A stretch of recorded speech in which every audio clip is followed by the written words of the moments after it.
غوث پاک کی ایک وقت میں 9 آدمیوں نے دعوت پکائی، 9 کے گھر جا کے کھانا کھایا۔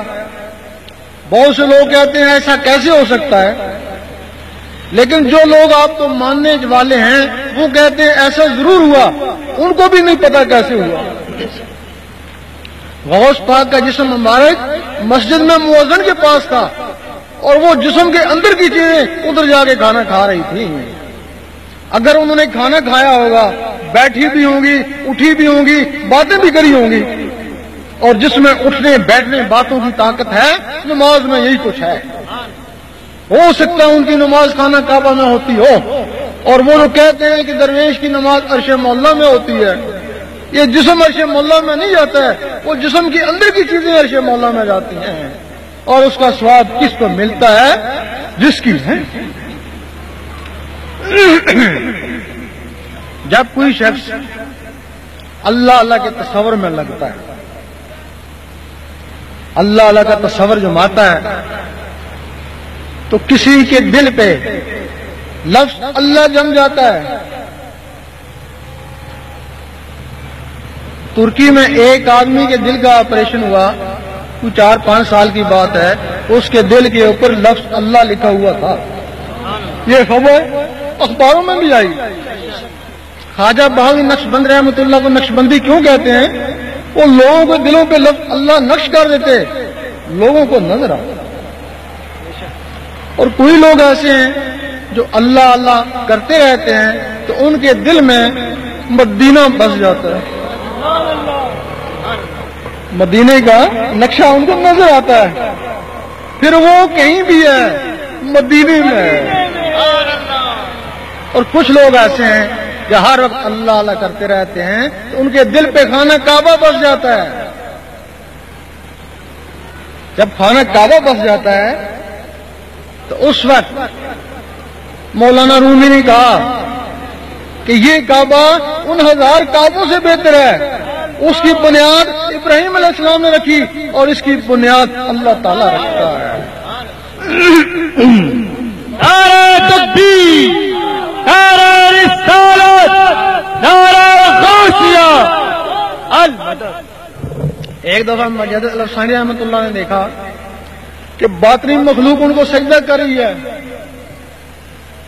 آپ بڑے گھبرائے کہ استدراج تو نہیں ہے، سجدہ جائز نہیں ہے، یہ سجدہ کیوں کرے ہیں؟ آواز آئی گھبراؤ نہیں، یہ تمہیں سجدہ نہیں کرے، وہ جو تمہارے اندر خانہ کعبہ بس گیا یہ اس کو سجدہ کرے ہیں۔ جب رابعہ بصری رحمۃ اللہ کے دل میں خانہ کعبہ آیا تو اس خانہ کعبہ کو حکم ہوا جا جا کے اس کا طواف کر۔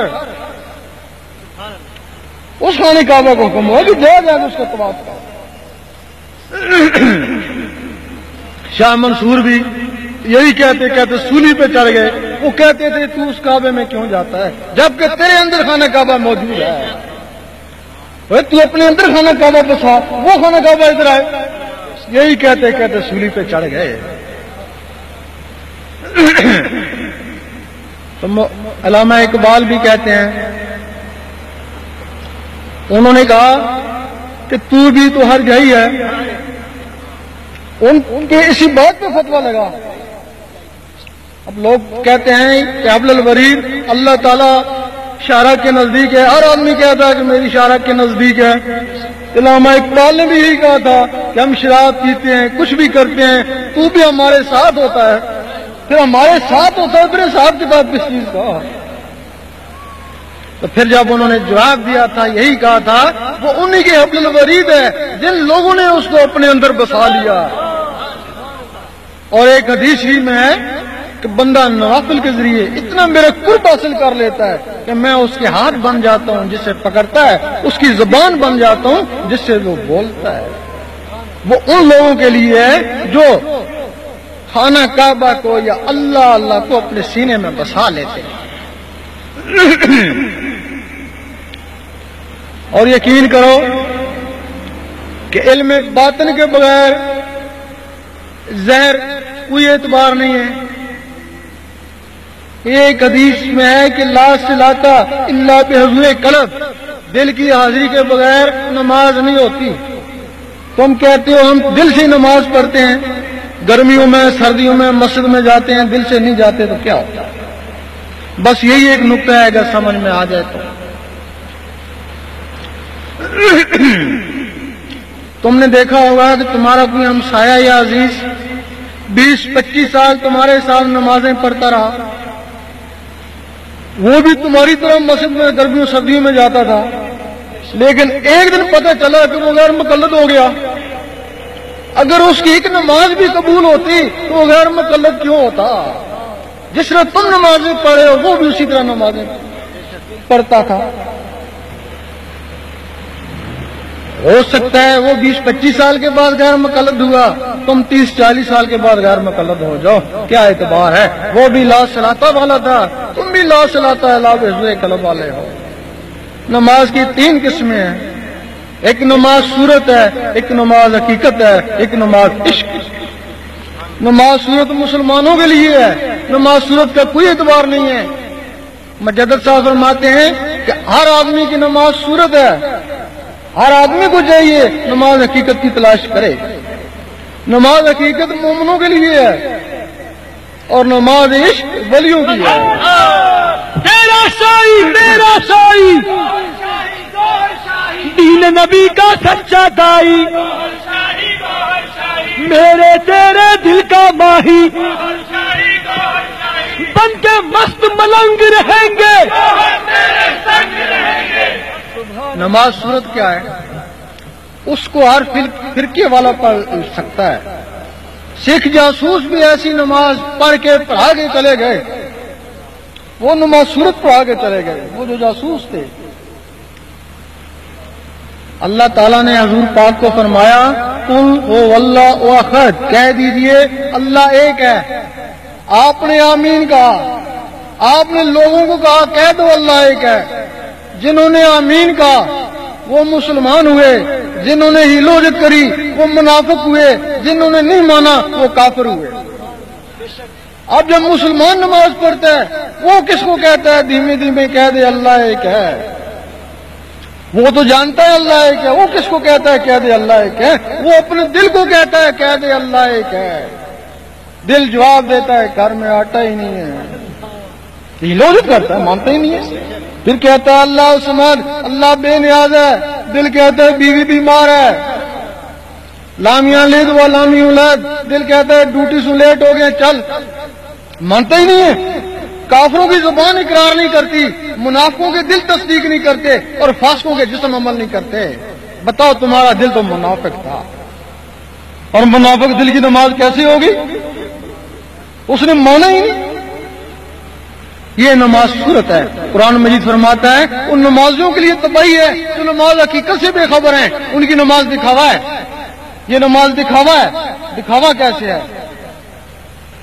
لوگوں کے سامنے اٹینشن کھڑا ہے، بڑے خشوع خضوع سے نماز پڑھ رہا ہے، لیکن اللہ تعالیٰ فرماتا ہے نہ عملوں کو دیکھتا ہوں، نہ شکلوں کو، نہ تیری داڑھی کو دیکھتا ہوں، نہ تیرے سجدے کو، میں تیرے قلب اور نیت کو دیکھتا ہوں۔ جس کو اللہ دیکھتا ہے اس میں شیطانی خیال، دنیاوی خیال، اور جس کو دنیا دیکھتی ہے اس میں اٹینشن کھڑا ہوا ہے۔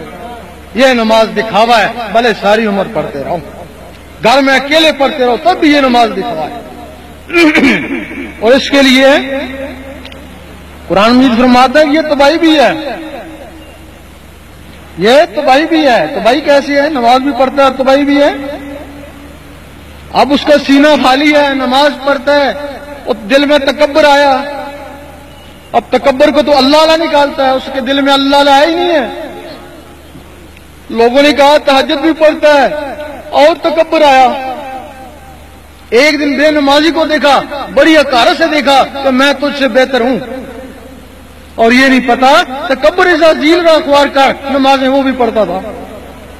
اس کو عزازیل کو تکبر نہیں خوار کیا نا، نمازیں تو وہ بھی پڑھتا تھا۔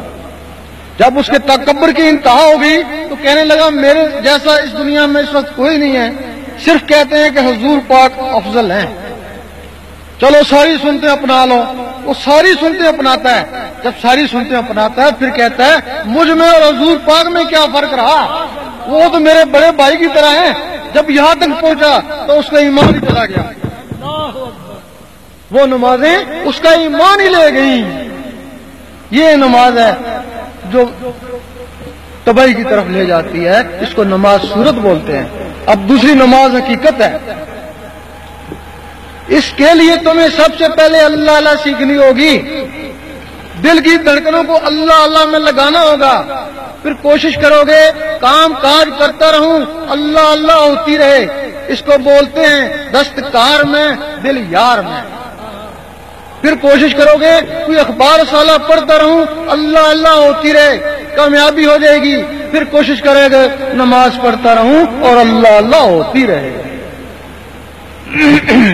بن کے مست ملنگ رہیں گے, تیرے سنگ رہیں گے, مخالف سارے دنگ رہیں گے, تیرے سنگ رہیں گے. نماز پڑھتا رہوں اور اللہ اللہ ہوتی رہے. اس وقت زبان کہے گی قل ہو واللہ احد, کہہ دے اللہ ایک ہے, دل کہے گا اللہ اللہ. پھر زبان کہے گی اللہ الصمد, دل کہے گا اللہ اللہ. لم یلد ولم یولد, دل کہے گا اللہ اللہ. زبان اقرار کر رہی ہے, دل تصدیق کر رہا ہے اور جسم عمل کر رہا ہے. زبان ذکر مفصل میں اور دل ذکر مجمل میں.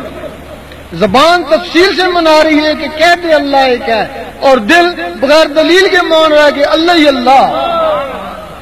زبان کا تصرف ہے وہ بی بی سی سے بولتے ہیں یہاں سنتے ہو, اور دل کا تصرف ہے یہاں گونجتا ہے عرش مولا والے سنتے ہیں.